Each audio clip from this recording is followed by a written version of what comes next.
Les soft skills aujourd'hui sont le premier critère de recrutement des entreprises.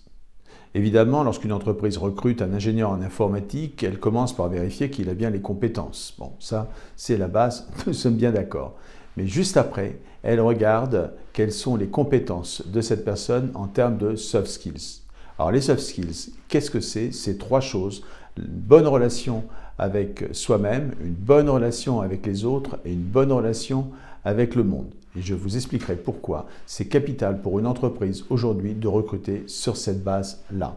Je suis le docteur Robert Larsonneur, je suis enseignant en PNL, je suis enseignant en programmation neurolinguistique, je suis également enseignant en hypnose. J'ai formé depuis de nombreuses années de très nombreux coachs et des managers et aujourd'hui, je me rends compte qu'on utilise un terme nouveau pour désigner ce que j'enseigne depuis toujours, c'est-à-dire ce que je vous ai dit, la bonne relation avec soi-même, la bonne relation avec les autres et la bonne relation avec le monde. Alors revenons à la première chose, bonne relation avec soi-même. Qu'est-ce que c'est?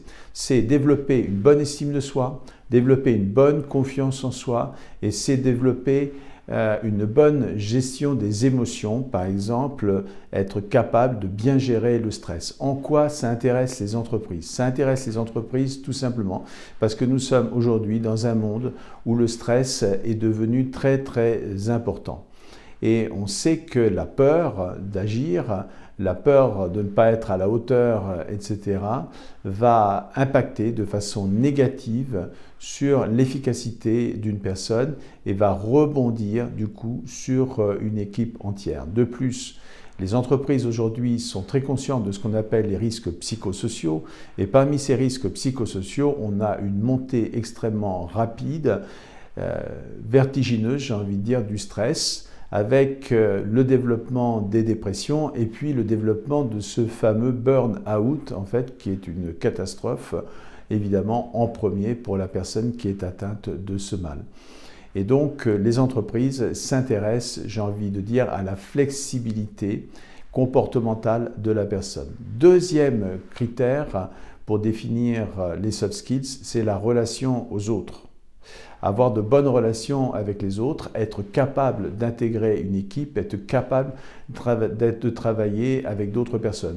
Nous savons aujourd'hui que c'est fini le temps où quelqu'un travaillait tout seul et était compétent, il n'avait pas compétent dans son domaine, il n'avait pas besoin de travailler avec d'autres personnes. Aujourd'hui, tout se fait en équipe, tout se fait en réseau.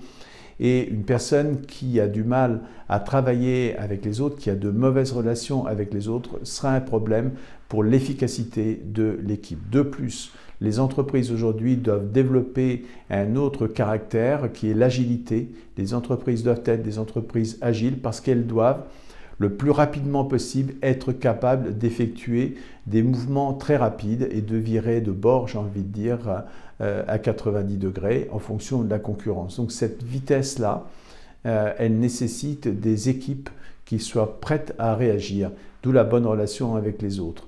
Bonne relation avec les autres, ça veut dire établir une relation de confiance, de respect, de sécurité. Ça veut dire aussi être capable en fait d'écouter ce que les autres disent. Ça veut dire être capable de développer des objectifs, un projet commun, etc.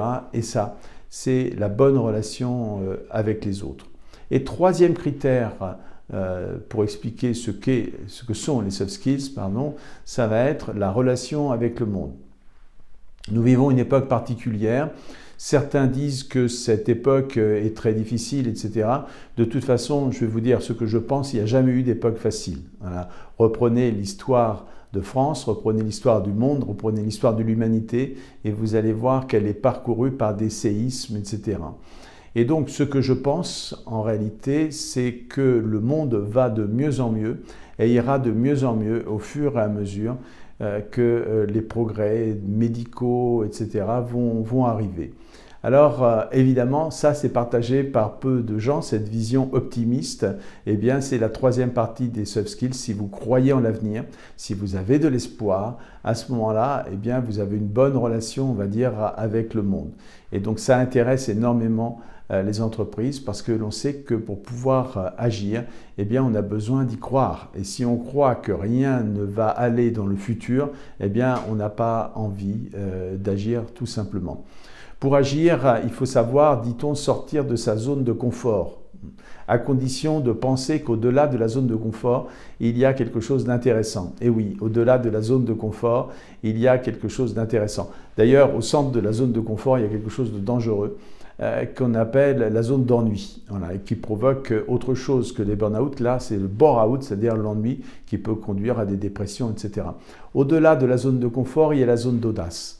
Et là, il y a le plaisir d'agir, il y a le plaisir de découvrir des choses nouvelles, il y a le plaisir d'avoir de nouvelles actions, il y a le plaisir aussi de découvrir du sens par rapport à ce que l'on est, par rapport à notre rôle, par rapport aux autres, par rapport à la société, etc.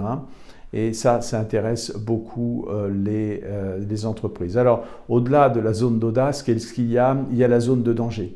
C'est là où des gens se perdent parce qu'ils n'ont pas suffisamment de compétences pour être efficaces et ils sont hyper stressés, ils sont mal, vous avez compris, la zone de danger, il ne faut pas y rentrer, il faut rester dans la zone d'audace et accroître cette zone d'audace. Et puis sachez que, attention, la zone de danger, en périphérie de la zone de danger, vous avez une zone qu'on appelle la zone de panique, où là on est tétanisé, on ne sait plus quoi faire, on n'a pas les éléments pour prendre de bonnes décisions et c'est catastrophique. Les entreprises aujourd'hui ont besoin d'être rapides, elles ont besoin, d'où l'agilité, elles ont besoin d'être efficaces, d'être performantes parce que la concurrence est sévère et elles ont besoin de personnes qui ont ces trois capacités. Capacité relationnelle avec soi-même, capacité relationnelle avec les autres, capacité relationnelle avec le monde, donc avec l'espoir et avec l'envie de progresser et l'optimisme.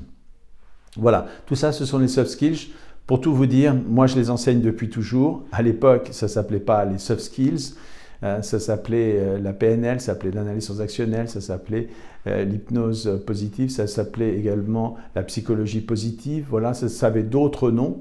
Et j'ai regroupé tout ça sous un nouveau terme, en quelque sorte, qui m'a été amené par les pays anglo-saxons, les soft skills. C'est plus qu'une mode, ne pensez pas que c'est quelque chose de nouveau, c'est quelque chose qui va perdurer. Alors c'est quelque chose de nouveau, le nom, mais pas les soft skills en elles-mêmes, c'est quelque chose qui va perdurer et c'est quelque chose qui va être un élément de plus en plus important pour intégrer une équipe. Voilà. Au plaisir de vous retrouver.